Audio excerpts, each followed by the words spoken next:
આપણે કશું ડેટા આપતા જ નથી, ખાલી ફ્રી જમાડીએ છીએ, એટલે બ્લેન્ક ડિસ્ક કોરી રહે છે, કોક કરપ્ટ કરી લે છે. એટલે આખી સારામાં સારી સિસ્ટમમાં એન્ટીવાયરસ નાખવું પણ જરૂરી છે. નહીં નાખો કરપ્ટ થઈ જશે. એટલે ક્યારેક મારી તો આજે વેકેશન ટ્રીપ હતી, પણ મને સ્વરૂપદાસજી મહારાજે ચાન્સ આપ્યો, કારણ કે મને એવું થાય કે જેસીબી આવ્યું છે તો ખોદવાનું કામ એનું છે, તો ખોદવું તો જોઈએ છે. અને હસતા રમતા ખેલતા બધું શીખવાડી દઈએ તો આપણા બાળકો, એટલે મારું કંઈ સિરિયસ નથી.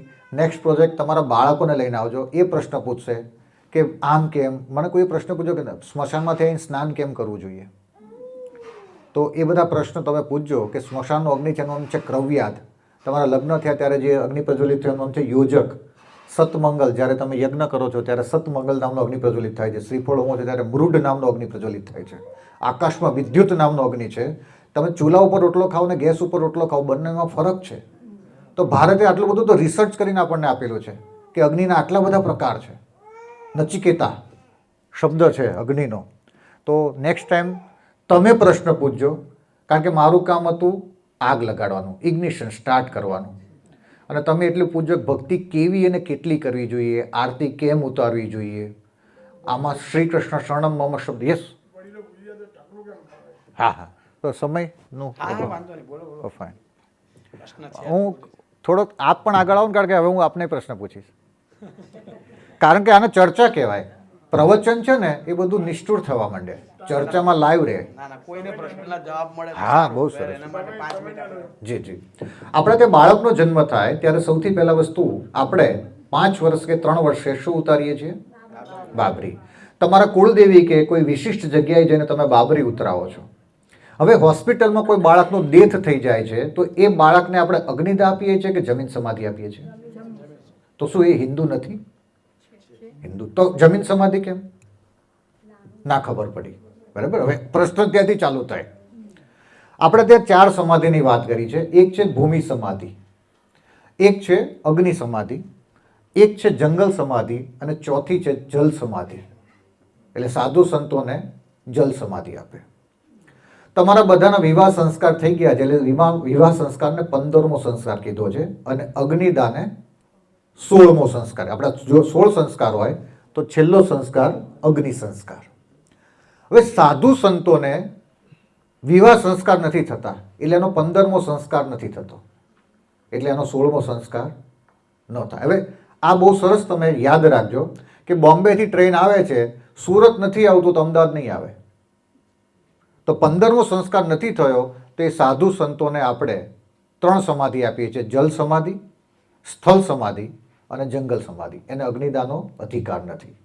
એમ જ્યારે આપણે ત્યાં બાળકનો જન્મ થાય છે તો એ બાબરી જ્યાં સુધી નથી ઉતરતી ત્યાં સુધી હિન્દુ ગોત્રમાં પ્રવેશ કરતો નથી. અને હિન્દુ ગોત્રમાં પ્રવેશ નથી કરતો એટલે એને અગ્નિ સમાધિ લેવાનો અધિકાર નથી.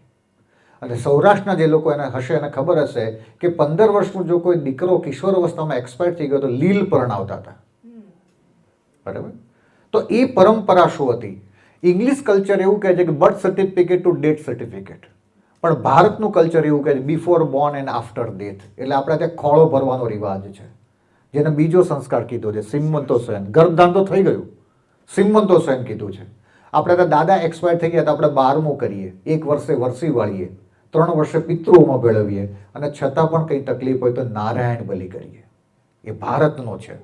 હવે જ્યારે આપણે ત્યાં બાળકનો જન્મ થાય અને બાબરી ઉતરાવીએ તો કૃષ્ણ ભગવાનની બાબરી અંબાજી ઉતરી હતી. તમે જ્યારે અંબાજી જાઓ ને તો નીચે પગથિયા છે, નીચે ઉતરીને ત્યાં તળાવના કિનારે એવું બોર્ડ માર્યું છે કે કૃષ્ણ ભગવાનની લોચન ક્રિયા, મુંડન ક્રિયા અહીં થઈ હતી. એટલે કૃષ્ણ ભગવાનના કુળદેવી પણ અંબાજી. અને દ્વારકા જાઓ ત્યારે કૃષ્ણ ભગવાનની ઉપર 5મા માળે શક્તિ માતા બિરાજમાન છે, કૃષ્ણ ભગવાનના કુળદેવી. એના દર્શન કરજો. હવે જ્યારે આપણા ત્યાં હું તમને એક પ્રશ્ન પૂછું, મોદી સાહેબ, 2 સ્ત્રીઓ આવે છે, દીકરીઓ આવે છે, એકના બહુ લાંબા વાળ છે અને એકના બોયકટ વાળ છે. તમારે મને કહેવાનું છે આમાંથી બોલ્ડ કોણ અને ઠરેલી કોણ? તમે કઈ રીતે જજમેન્ટ લેશો કે જે લાંબા વાળવાળી છોકરી છે એ હિન્દુસ્તાનથી આવી છે, ઠરેલી હશે, અને બોયકટવાળી છોકરી બહુ એડવાન્સ હશે, વધુ ભણી હશે? તો વાળ ઉપરથી તમે ખાલી એવું જજમેન્ટ લો છો કે વાળ ઓછા છે તો એ વધારે એડવાન્સ હશે. તો શાસ્ત્રોમાં એવું લખ્યું છે કે વાળ કાપવાથી લાગણીઓનો નાશ થાય છે. એટલે જ્યારે પિતાજી કે દાદાજી એક્સપાયર થઈ જાય છે, ધામમાં જાય છે, ત્યારે દીકરાઓને ડિપ્રેશન આવી જાય છે. હવે અમારું શું થશે, અમે કઈ રીતે સર્વાઈવ કરીશું?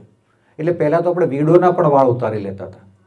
એટલે વાળ ઉતરવાથી લાગણીઓનો નાશ થાય છે અને શિખા પિટ્યુટરી અને પિનિયલ ગ્રંથિમાંથી ઉત્પન્ન થયેલો વાળનો એ જથ્થો છે જે બ્રહ્માંડમાંથી કોસ્મિક એનર્જી આપણી બોડીમાં ફેંક્યા કરે છે.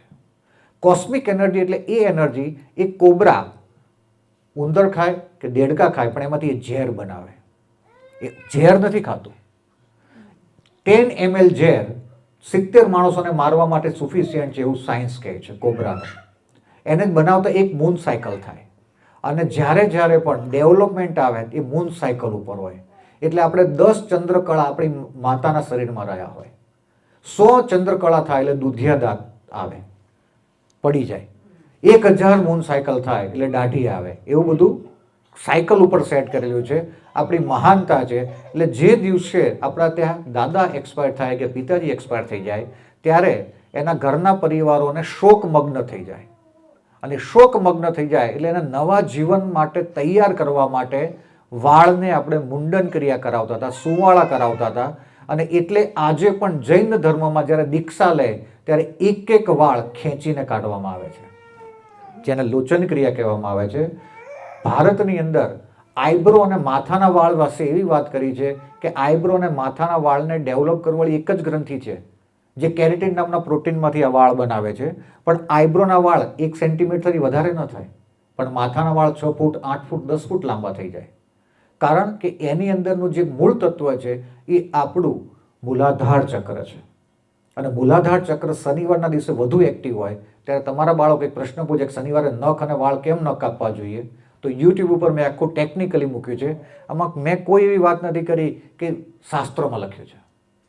મેં કીધું છે આપણા 7 ચક્ર, તમે તો યોગ કરી રહ્યા છો ને અત્યારે, આજ્ઞા, સહસ્ત્ર, વિશુદ્ધ, અનારત, મલિપૂર્ણ, સ્વાધિષ્ઠાન, મૂલાધાર, 7 વાર, 7 કલર, 7 સૂર, 7 ચક્ર.